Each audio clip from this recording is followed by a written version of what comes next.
दोस्तों, जब 1999 में मसूरी के वुडस्टॉक स्कूल से 12th की ग्रेजुएशन करके मैं अमेरिका चला गया कॉलेज के लिए, तो मुझे पता नहीं था कि मैं क्या पढ़ूंगा और वहां की लाइफ कैसी होगी।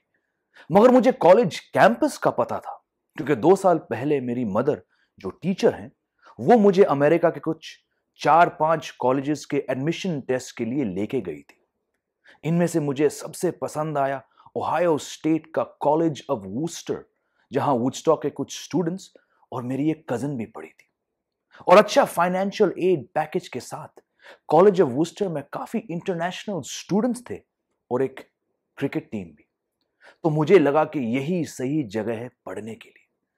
कुछ ग्रीन कार्ड एप्लीकेशन प्रॉब्लम्स के कारण मुझे 6 महीने मुंबई में रुकना पड़ा हाई स्कूल ग्रेजुएशन के बाद।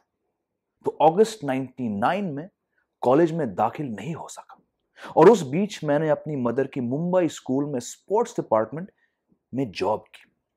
फाइनली जनवरी 2000 में मैं अमेरिका पहुंच गया और एक semester late college of Wooster में शुरू की मैंने क्लासेस। बहुत बहुत ठंड थी, -0 टेम्परेचर, और कॉलेज के पहले दिन सुबह 8 बजे अपने हॉस्टल से निकला और 12-15 कदम लेने के बाद मेरे गीले बाल बर्फ बन गए थे, इतनी ठंड थी। उस दिन हॉस्टल से क्लासरूम चलते समय घुटने तक बर्फ में काले जैकेट पहने मुझे लगा कि पुकार फिल्म का अनिल कपूर हूं मैं। और उसी दिन जाके मंकी कैप खरीदा मैंने। उस दिन से सिलसिला शुरू हुआ 3.5 साल की पढ़ाई कॉलेज ऑफ वूस्टर में। खैर, पढ़ाई तो कम, मस्ती और शुगल और क्रिकेट और घूमना ज्यादा हुआ। मेरे दोस्त ज्यादातर इंडियंस, पाकिस्तानीज, श्रीलंकन्स, बांग्लादेशीज और नेपाली थे। कुछ जिम्बाब्वेन्स, घनेन्स और कोरियंस और अमेरिकन भी थे। यह खासियत थी कॉलेज ऑफ वुस्टर की उस जमाने में कि बहुत इंटरनेशनल स्टूडेंट्स थे वहां। दोस्तों, बहुत मजेदार पल थे कॉलेज के। कुछ प्रैंक्स के बारे में ऑलरेडी बता चुका हूं आपको इस वीडियो में, देख लीजिए अगर नहीं देखा हो अभी अभी तक आपने। बाकी I keep telling you about my college के किस्से और भी वीडियोस में। अब दोस्तों, मुझे इंडियंस और बाकी साउथ एशियन से घुल मिल के देखकर बाकी अमेरिकन चौंक जाते थे कि यार, ये बंदा दिखता तो हमारी तरह मगर बोलने में इंडियन है, और मुझे प्यार से द वाइट इंडियन कहने लगे।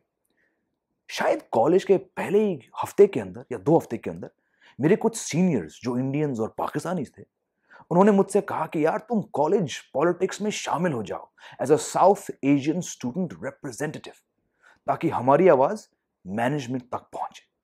मैंने कहा, भाई मुझे जीरो इंटरेस्ट है इस सब में, मगर क्योंकि मैं फर्स्ट ईयर था तो उनके बातों में आकर मैं इलेक्शंस में एंटर कर गया, और कुछ ही हफ्ते बाद मेरा नाम उस लिस्ट में एक्सेप्ट हुआ। मगर इससे पहले कि हम सब सेलिब्रेट कर सके, हमें एक ऑफिस में बुलाया गया और स्टूडेंट बॉडी के हेड ने बताया कि आपके साथियों ने वोट्स लेने के चक्कर में लोगों से 2-2 बार सिग्नेचर कराया। टिपिकल इंडिया पाकिस्तानी जुगाड़ मेंटालिटी, ऐसा कुछ कहा था उन्होंने। मुझे ठीक से याद नहीं है, क्योंकि उस समय मुझे इनिशियली यही लगा था कि भाई लग गए। उस अध्यक्ष ने कहा कि आपके वोट्स डिस्क्वालीफाई हो गए, मगर हम कोई एक्शन नहीं लेंगे।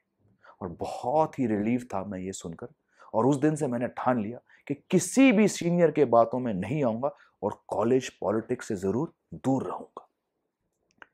पढ़ाई के अलावा वहां ओहायो में हम सभी इंटरनेशनल स्टूडेंट्स ने बड़ा एंजॉय किया। मूवीज देखना, क्रिकेट खेलना, क्लीवलैंड शहर में जाकर हिंदी फिल्म देखना, साउथ एशिया वीक के इवेंट्स कोऑर्डिनेट करना, इंडियन डिशेस और स्किट्स और डांस शोज तैयार करना, आर्टिस्ट को बुलाना, स्पीकर्स को बुलाना, वगैरह वगैरह। कैंपस जॉब करना, जैसे कि स्टूडेंट सेंटर के एडमिन टीम में और फिर लाइब्रेरी में।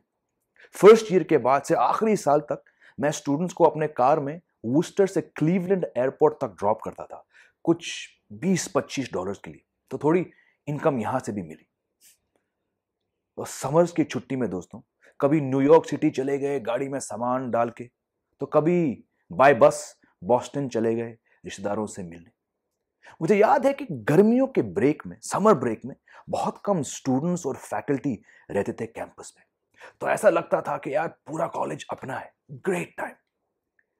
कॉलेज के आखिरी साल में कुछ दोस्तों के साथ हॉस्टल से बाहर निकलकर एक ऑन कैंपस हाउस में रहा मैं।